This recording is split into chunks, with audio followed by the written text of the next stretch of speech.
that feels good. That feels good. Right on that cypress tree, guy. There's a little bit different. All right, man, little Orlando series where we just paddled out, and it's blowing 20. We're here at Lake Baldwin, and it is blowing today. Immediately got swept to the one side of the lake, and you know, given the wind, I tied on the old spinner bait. I've been having some luck with it this year, so I figured if this isn't a spinner bait day, I don't know what is. And just happened to be the water is really low right now, and it's really murky, so I feel confident about my decisions. Other than that, we grabbed some, you know, mid-sized swim baits and some big 8-inch flukes. I don't, you know, we got the anchor to drop if I want to really, you know, toss around and slow fish, but man, is it ripping today. This is gonna be a challenge. But you know, there could be spawning fish, so we got to poke around up shallow. So I think that's where I'm going to start. And given the water clarity and stuff, if the fish are spawning, they're probably going to be real shallow. You know, right here where we're hanging out, you can see there's reed heads and stuff, and stuff like this all along this little grass edge. There could be a bed or something. So poke around stuff like that, start there. And if it gets too crazy, you know, the wind's blowing straight in my face right now. I can always go to the other side of the lake and it'll be a little calmer, a little more manageable. But I figured let's get right into it, man. Let's get to the crazy part of the lake and check it out and see if we got fish moving around and get a little reaction bite. So that's what we're doing.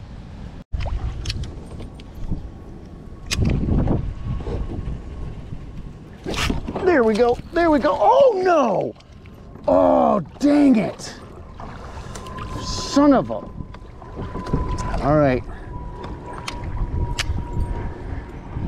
Just firing a spinnerbait around these reed heads, you know.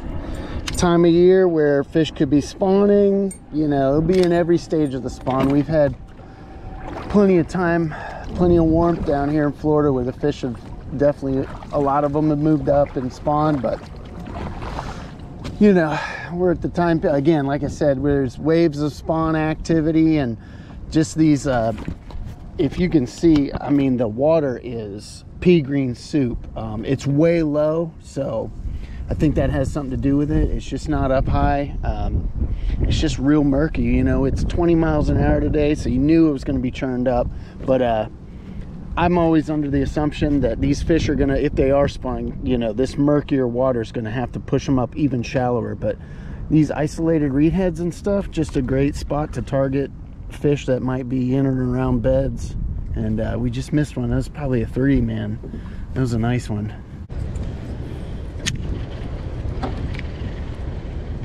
Oh God, there we go. There we go. There we go. Oh God, come on, man. Another lost one. Dang it! Man, see that right there? I mean, that is as shallow as a fish could have been.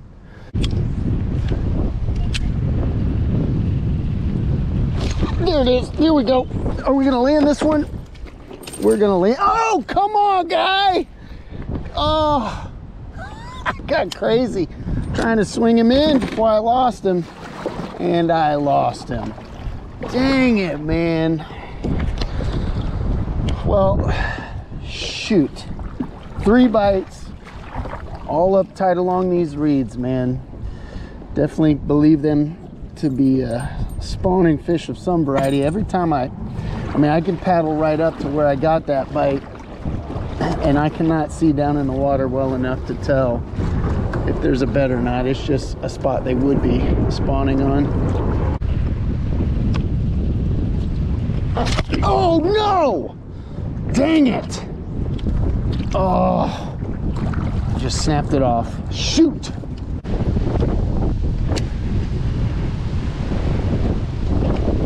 There it is. There we go. Oh man, can we get this one? We got one.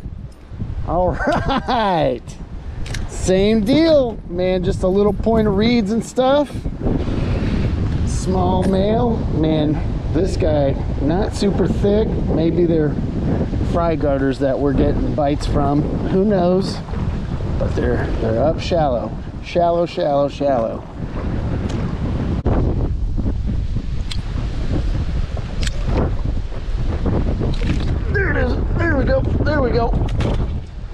we go. We're on the front side. Oh, there we go. Come on, baby. Nice. A little bit better. Kind of moved to the outside of these reeds. We're gonna get blown right through them. Here we go. Jeez Louise, man, this wind is killing me today, guy. This is not easy. All right, maybe we'll get nestled in the reeds for a minute. Nope, we're gonna get pushed straight through probably. All right, let's figure this fish out real quick like. All right, 14 1/4.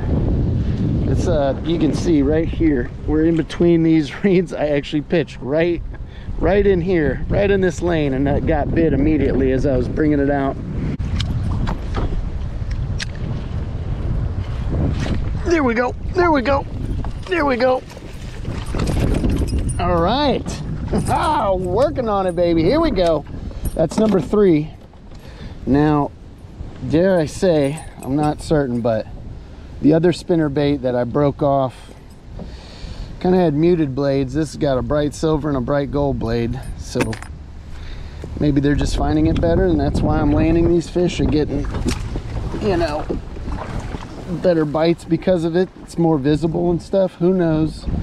But that's 3 bites and we got 3 fish. Another, again, this is pretty sure these are post-spawn males that are just guarding fry, you know, hanging out where they spawned and protecting their balls of fry, because they're pretty skinny. First of all, they're definitely skinny, and usually you can tell. See the tail? Usually the tail will be kind of chewed up, and they'll look a little rough after they spawn, you know. And this guy's fins are a little jacked up, but not too bad. It hasn't been super noticeable. So again, I'm not 100% sure. These are my theories. You got to have theories to go on so you can build on your knowledge and test your theories.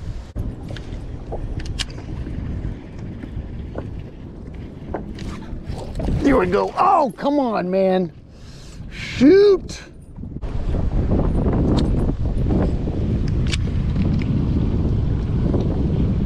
There we go. Oh, that feels decent. That feels good. That feels good. Right on that cypress tree, guy. There's a little bit different. Oh, guy. Oh, guy. Come here. Come here. Come here. Come here. This is the one. That's the one we're after. Oh, guy. Look at that. Man, isn't that a bummer when you catch a fish that is just that big and that spawned out, man? I have to assume she spawned out.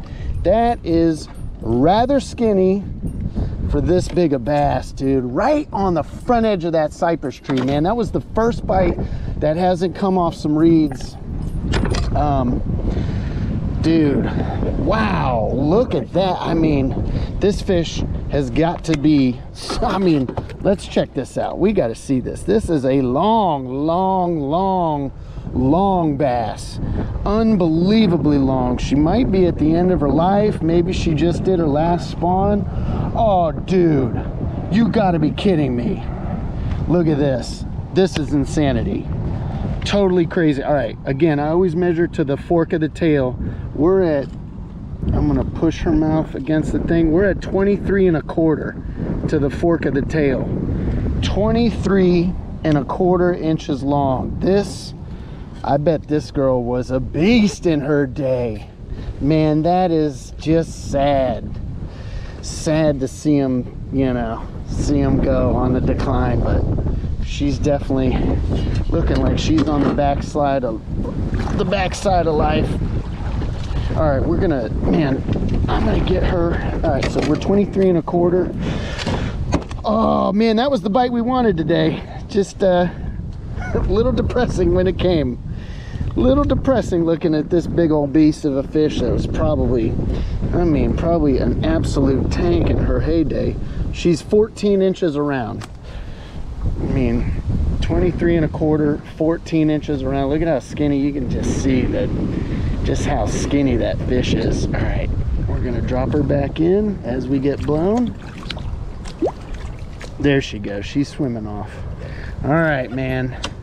God, right on that cypress tree, man. Just, you know, as you're getting blown by, I figure why not fire one right on the front edge of that. I've fired at a couple cypress trees today, and there's been so much grass in front of them that I just immediately got hung up. I kind of, you know, almost didn't pitch to that, but, you know, obviously they will, the base of cypress trees are good hard bottom areas where bass will spawn.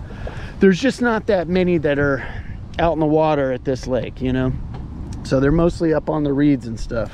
All right, man, that was a good bite.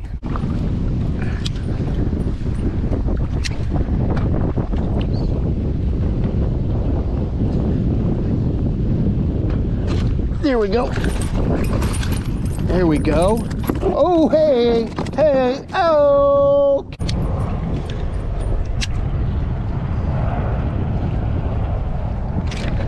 There we go. There we go. There's another one. This is the second one in front of this pile of reeds. A little smaller than that last one we just flipped out.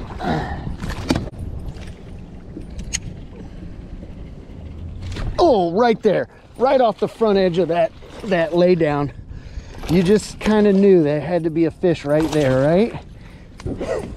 Just kind of had to be one right there. All right, look at this. This is, now we're getting a little better, a little thicker, a little healthier.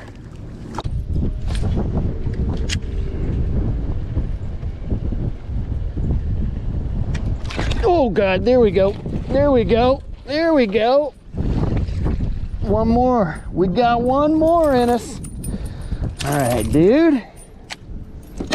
Sun's going down. One more on the old spinner bait. That is a good stopping point. Look at that. That guy, not as skinny as the rest. This might be a little pre-spawner. All right. Back in you go. Back in you go. All right, so it's totally dark out. You can tell it was a good time because I stayed to the bitter end. And if I had to do it all over again, you know, I think what we learned was that they were mostly small males, fry guarding up shallow. You know, we caught all our fish in spots that they would definitely be spawning.